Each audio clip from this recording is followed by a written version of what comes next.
Ika-25 Kabanata. Umapila si Pablo kay Festus. Dumating si Festus sa lalawigan ng Judea bilang gobernador, at pagkaraan ng 3 araw, pumunta siya sa Jerusalem mula Cesarea. Doon sinabi sa kanya ng mga namamahalang pari at ng mga pinuno ng mga Hudyo ang kanilang akusasyon laban kay Pablo. At hiniling nila kay Festus na bigyan sila ng pabor, na ipadala niya si Pablo sa Jerusalem. Pero balak pala nilang tambangan si Pablo sa daan at patayin.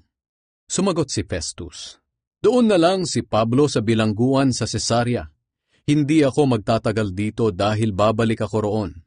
Kaya pasamahin ninyo sa akin ang inyong mga pinuno, at doon ninyo siya akusahan kung may masama siyang nagawa." Mahigit 1 linggo ang pananatili ni Festus sa Jerusalem. Pagkatapos bumalik siya sa Cesarea. Kinabukasan, umupo siya sa hukuman at nag-utos na papasukin si Pablo. Pagpasok ni Pablo, pinaligiran agad siya ng mga Hudyong galing sa Jerusalem at marami silang mabibigat na akusasyon laban sa kanya na hindi naman nila talaga napatunayan. Ipinagtanggol ni Pablo ang kanyang sarili.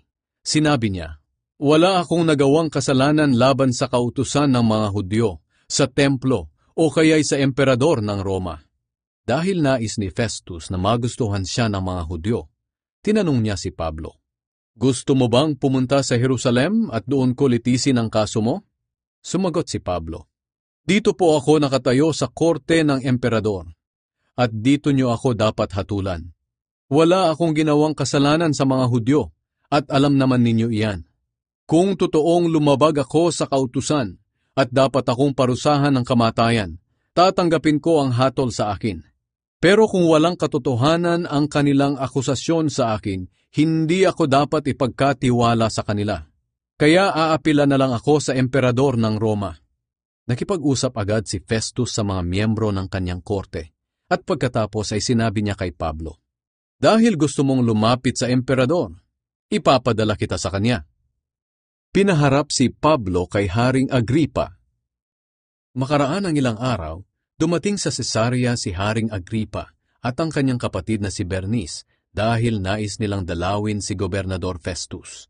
Nanatili sila roon ng ilang araw at sinabi ni Festus sa hari ang kaso ni Pablo. Sinabi niya, "May bilanggong iniwan dito ang dating gobernador na si Felix. Pagpunta ko sa Jerusalem, inakusahan ang taong ito ng mga namamahalang pari at ng mga pinuno ng mga Hudyo. Hiniling nila sa akin na parusahan ko siya. Sinabi ko sa kanila na hindi ugali ng mga Romano na parusahan ng kahit sino na hindi humaharap sa mga nag-aakusa sa kanya at hindi pa nabibigyan ng pagkakataon na masagot ang mga akusasyon laban sa kanya. Kaya sumama sila sa akin pabalik dito sa Cesarea. Hindi na ako nag-aksaya ng panahon kaya kinabukasan umupo ako sa hukuman at ipinatawag ko ang taong ito. Akala ko'y may mabigat talaga silang akusasyon laban sa kanya. Pero nang magkaharap-harap na sila, wala naman pala. Ang mga bagay na pinagtatalunan nila ay tungkol lang sa relihiyon nila at sa isang taong ang pangalan ay Jesus. Patay na ang taong ito pero ayon kay Pablo ay buhay siya. Hindi ko alam kung ano ang aking gagawin sa kasong ito kaya tinanong ko si Pablo kung gusto niyang pumunta sa Jerusalem at doon mismo lilitisin ang kaso. Pero sinabi ni Pablo na lalapit na lang siya sa emperador para ang emperador na mismo ang magpasya. Kaya nagutos ako na bantayan siya hanggang maipadala ko siya sa emperador. Sinabi ni Agripa kay Festus, "Gusto kong mapakinggan ang taong ito."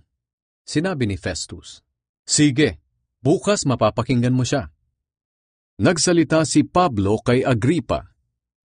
Kinabukasan, dumating sa korte sina Agripa at Bernice na may buong parangal. Maraming opisyal ng mga sundalo at mga kilalang tao sa lungsod ang sumama sa kanila. Pagkatapos nag-utos si Festus na dalhin doon si Pablo. Nang nasa loob na si Pablo, sinabi ni Festus, "Haring Agripa at kayong lahat na naririto ngayon, narito ang taong pinaakusahan sa akin ng mga Hudyo rito sa Cesarea at sa Jerusalem. Isinisigaw nila na ang taong ito ay dapat patayin.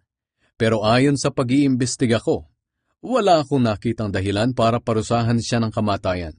At dahil nais niyang lumapit sa emperador, nagpasya akong ipadala siya sa emperador. Pero wala akong maisulat na dahilan sa emperador kung bakit ipinadala ko siya roon. Kaya ipinapaharap ko siya sa inyo, at lalong-lalo na sa inyo, Haring Agripa, para pagkatapos ng pag-iimbestiga natin sa kanya, mayroon na akong maisusulat.